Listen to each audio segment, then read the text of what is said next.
I-emergency nyo na kaya, ano, sir?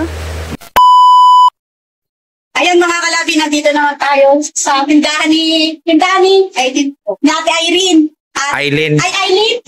Ayan, ni Ate Aileen. Dito na tayo bumili ng ng frozen. Dahil dito raw namimili si Judy. Ito yung napamili natin mga kalabi. Wow. Bumili tayo ng tender juicy na hotdog. Tapos, ito, ham. Tapos ano to? CTO, ulam burger. Tsaka longganisa noodles. Ito, ano ba to? Nugget. Tsaka ito. Lechon meat, diba? Yan ang process ni Judy. Hindi na tayo bibili ng box kasi meron na tayo nabiling ice box na.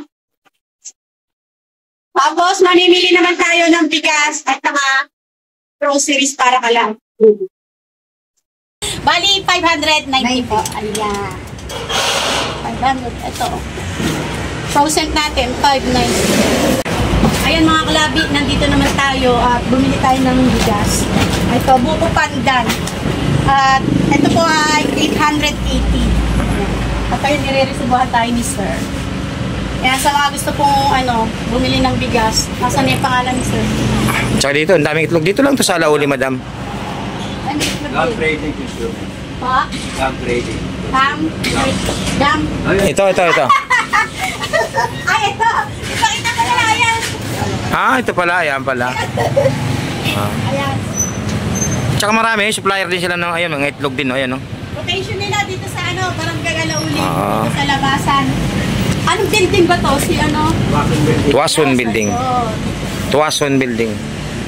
Ayan mga kalabi, ito lahat yung napamili natin para kala Judy. Ayan, bigas. Saka itong ating mga groceries. Tapos ayan yung flash. Saka ito yung mga frozen natin, no? At ito ihatid na natin. Nandito na po tayo. Grabe ang init mga kalabi, nakakatakot. At hindi na nga po kami nakapag-video sa pagbili namin ng groceries mga kalabi. Dahil kakaiba na po yung mga kalabi, pupunta na tayo dito kay dahil Judy. galing pa po kami yan sa Orion sa Kapunitan, dun sa pinagawa naming bahay kala Lola Lydia at kay Lolo Johnny. At saka kami po dumiretso nga dito kay Judy.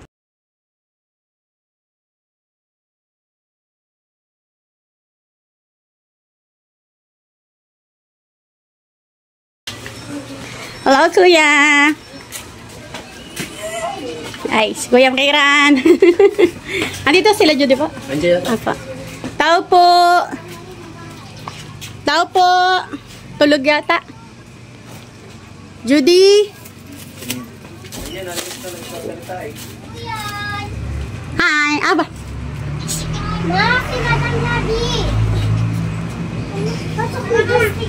Ay, mga bata, mga anak ni Tulog ba, Judy? Tulog? Sarap tulog, Judy. May mga followers tayo rito. Kaway-kaway na. Mga followers ni Madam Lavi, Ito pa,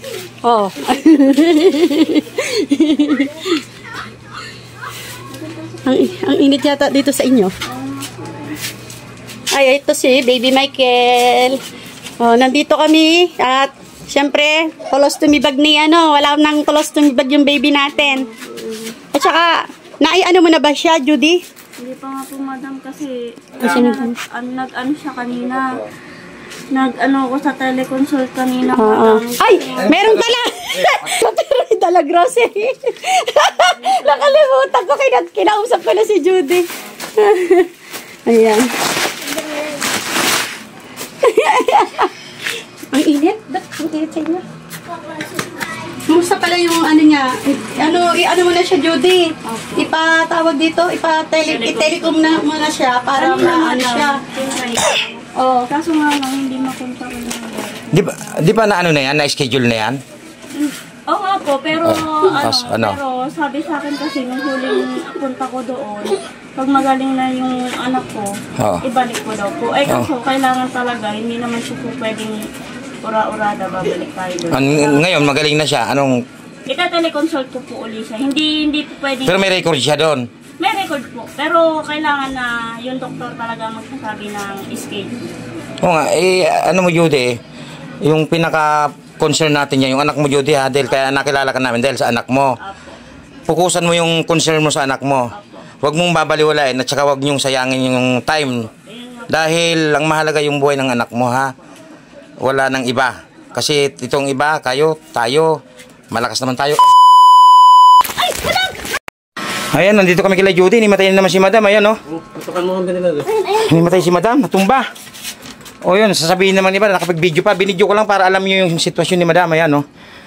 Yung mga basher dyan, sabihin, hinimatay, nag-video pa. Nabigla nga kami, bigla siyang tumaog. Eh, kasi nga kanina, pag galing na kami sa Orion, eh.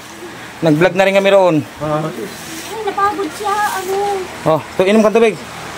Madam, inom po kayong tubig, madam. Oh, tutuwal siya. Oh, inom kang tubig. Mabagsak, baka mabagsak. Oh, tubig. Oo, madam. Tubig, inom ka. Tutukan mo ang ganito sa kanya. Tutukan mo ang ganito sa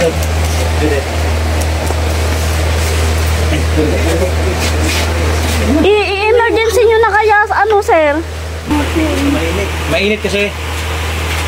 Ano kasi, ano yung, ano ngayon, yung panahon. Ano? Nakainom na siya ng tubig? Oh, inom na. Baka mabulunan lang pagka ano. Oo, kailangan kasi konti lang. Kasi pag ganyan din nakakainga, konting tubig lang. Bigla nga siyang bumaksak eh, natutuwa nga siya sa mga bata kanina. Ayan. Kumakaway pa siya eh. Oh, ayan, oh. Yung Judy, total dyan na muna yan, ha. Nandito lahat yung resibo kay Madam. Iiwan na namin siguro yan sa'yo. Dito paano po, wala ba siya? Iuwi ko. Daling ko sa ospital siguro. Oo po. Galing na pala